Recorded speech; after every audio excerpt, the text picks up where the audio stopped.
मुंबई अहमदाबाद महामार्गावरील खड्डे आणि रोजची होणारी वाहतूक कोंडी या विरोधात आता काँग्रेसचे विजय पाटील चांगलेच आक्रमक झालेले आहे। काँग्रेसचे विजय पाटील आणि भूमिपुत्र संघटना यांच्या संयुक्त विद्यमानाने आज आंदोलन करण्यात आलं। जे महामार्गावर खड्डे पडलेले आहे याभोवती रांगोळी काढण्यात आली आणि याची जी आहे बँड बाजा वाजवून वरात काढण्यात आली होती। महामार्गावर मागील अनेक दिवसापासून खड्डे आहे, परंतु राजकीय पक्ष जे अनेक पक्ष आहेत की लेटरबाजी करतात, परंतु पुढे काहीच होत नाही। कारण हा मुख्य महामार्ग आहे, 2 स्टेटला जोडणारा महामार्ग आहे। असं असताना या महामार्गाची अशी अवस्था आहे, 121 किलोमीटरच्या रस्त्यासाठी जवळपास 600 करोडचं कंत्राट काढलेलं आहे, परंतु रस्ता बनवून देखील त्या रस्त्याला खड्डे पडलेले आहेत। जर सिमेंट काँक्रीटच्या रोडला अशा प्रकारे खड्डे पडत असतील तर नेमकं म्हणायचं का, हा प्रश्न आता उपस्थित झालेला आहे। विजय पाटील यांनी या रस्त्याविरोधात यादी देखील मोठ्या प्रमाणात आंदोलन केली होती। सरकार दरबारी त्यांनी आवाज देखील उठवलेला होता। आज त्यांनी चक्क या खड्ड्याभोवती रांगोळी काढली आणि बँड बाजा जी आहे जी त्यांनी वाजून एक अनोखं आंदोलन केलेलं आहे। यावेळी काँग्रेसचे देखील पदाधिकारी होते, भूमिपुत्र संघटनेचे पदाधिकारी मोठ्या प्रमाणावर तिथे होते।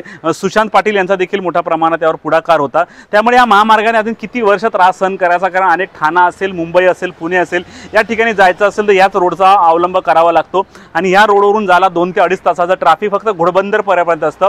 रोज रडे त्याला कोण मरे अशी अवस्था या रोडची झालेली आहे। रस्त्यावर कुठेही लेवल नाही, अनेक लोकांचे जीव जात आहेत, लोक मोटरसायकलवरून खाली पडतात, म्हणून प्रशासन यावर कुठल्याच प्रकारची कारवाई करत नाही। त्यामुळे विजय पाटील यांच्या आंदोलनानंतर विजय पाटील यांनी नेमकी काय माहिती दिली आपण? आमचं एकच मागणी होती की या काँक्रिटीकरणची काय गरज नाही। इथे IRB कंपनी जेव्हा पण याचं काम देखरेख करत होती त्या टाइमला एक पण शोधून खड्डा मिळत नव्हता। आता शोधून रोड मिळत नाही की रोड कुठे चांगला आहे। अजूनही असं असताना या काँक्रिटीकरण करताना त्यांचा सर्वे व्हायला पाहिजे होता की या रोडवरती किती ट्रॅफिक चालतं, काम करताना किती लोकांना याचं नुकसान होणार आहे, किती लोकांना त्रास होणार आहे, किती फॅमिलीजला लोकांना त्रास होणार आहे। हा रोड भारतातला नंबर 1चा रोड आहे। असं असताना या रोडवरती इंडस्ट्री जातात, मेगा सिटीला जोडणारे जातात, एअरपोर्टला जाणारे लोक जातात, त्यांची विमानं मिस होतात, काही ॲम्ब्युलन्स जातात, त्या लोकांचं 2-2 तास 3-3 तास अगर ते लोक ॲम्ब्युलन्स मध्ये अटकत असतील तर मला नाही वाटत ते जिवंत हॉस्पिटल पण पोहोचत असतील।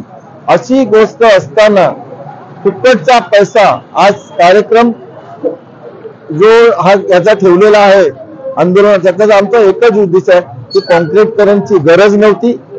असं तुमची मागणी काय आहे नेमकी? आमचा एकच आहे की काँक्रिटीकरणचं काम जेवढं झालंय ते तेवढ्यापुरती लापलिप करून पुरं करावं आणि परत हा डांबरीकरण करावं या रोडचं आणि परत सुव्यवस्था करावी, नाही तर याच्या पुढे जोरदार आंदोलन होईल। कारण याच्यामुळे अर्धवट रोड करतायत, कुठे बॅरिकेड ठेवतात, कुठे सिमेंटचे बॅरिकेड ठेवतात, रात्रीच्या लोकांना कळत नाही, त्याच्यामुळे ऍक्सिडेंट झाले। आमच्या मते या 2-3 महिन्यात ह्या नुसतं 10 किलोमीटर आतमध्ये कमीत कमी 10 ते 15 लोकांचे ऍक्सिडेंट होऊन जीव गेलेले आहेत। याचा जबाबदार कोण या मी बीजेपी सरकारला विचारतो। आम्ही हे गडकरी ना, आम्हाला बीजेपीला जरी मानत नसेल तर गडकरी साहेबांबद्दल आमचा आदर आहे, पण त्यांनी नुसतं नागपूरचा गड पाहावा नाही, त्यांनी देशाचा गड पाहावा आणि हा NH-48 आहे इथे लक्ष द्यावं, नाही तर त्याला मी कोर्टात खेचल्याशिवाय ठेवणार नाही। सुशांत पाटील काय सांगणार? मुंबई अहमदाबाद राष्ट्रीय महामार्ग काँक्रिटीकरणासाठी तब्बल 600 कोटी सरकारने मंजुरी केलेली आहे। 121 किलोमीटरचा पल्ला आहे, पण या 121 किलोमीटरच्या पल्ल्यामध्ये काँक्रिटीकरण केल्यानंतर ताबडतोब खड्डे पडलेले आहेत। खरं म्हणजे या खड्डे पडल्यानंतर याची चौकशीची मागणी व्हायला पाहिजे। या खड्डे कसे पडले, कुठल्या प्रकारचा दर्जाचं सिमेंट वापरण्यात आलं।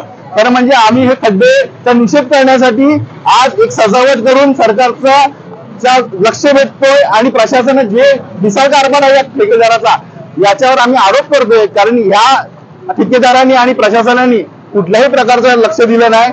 आज आम्ही बघताय का आंदोलन केल्यानंतर टोल चालू आहे, खड्डे पडले तरी टोल चालू आहे। येत्या काळात जर हे प्रशासन गांभीर्य नाही घेतलं, येत्या काळात मुंबई अहमदाबाद राष्ट्रीय महामार्ग पूर्ण ग्रामस्थांसोबत आम्ही बंद करू।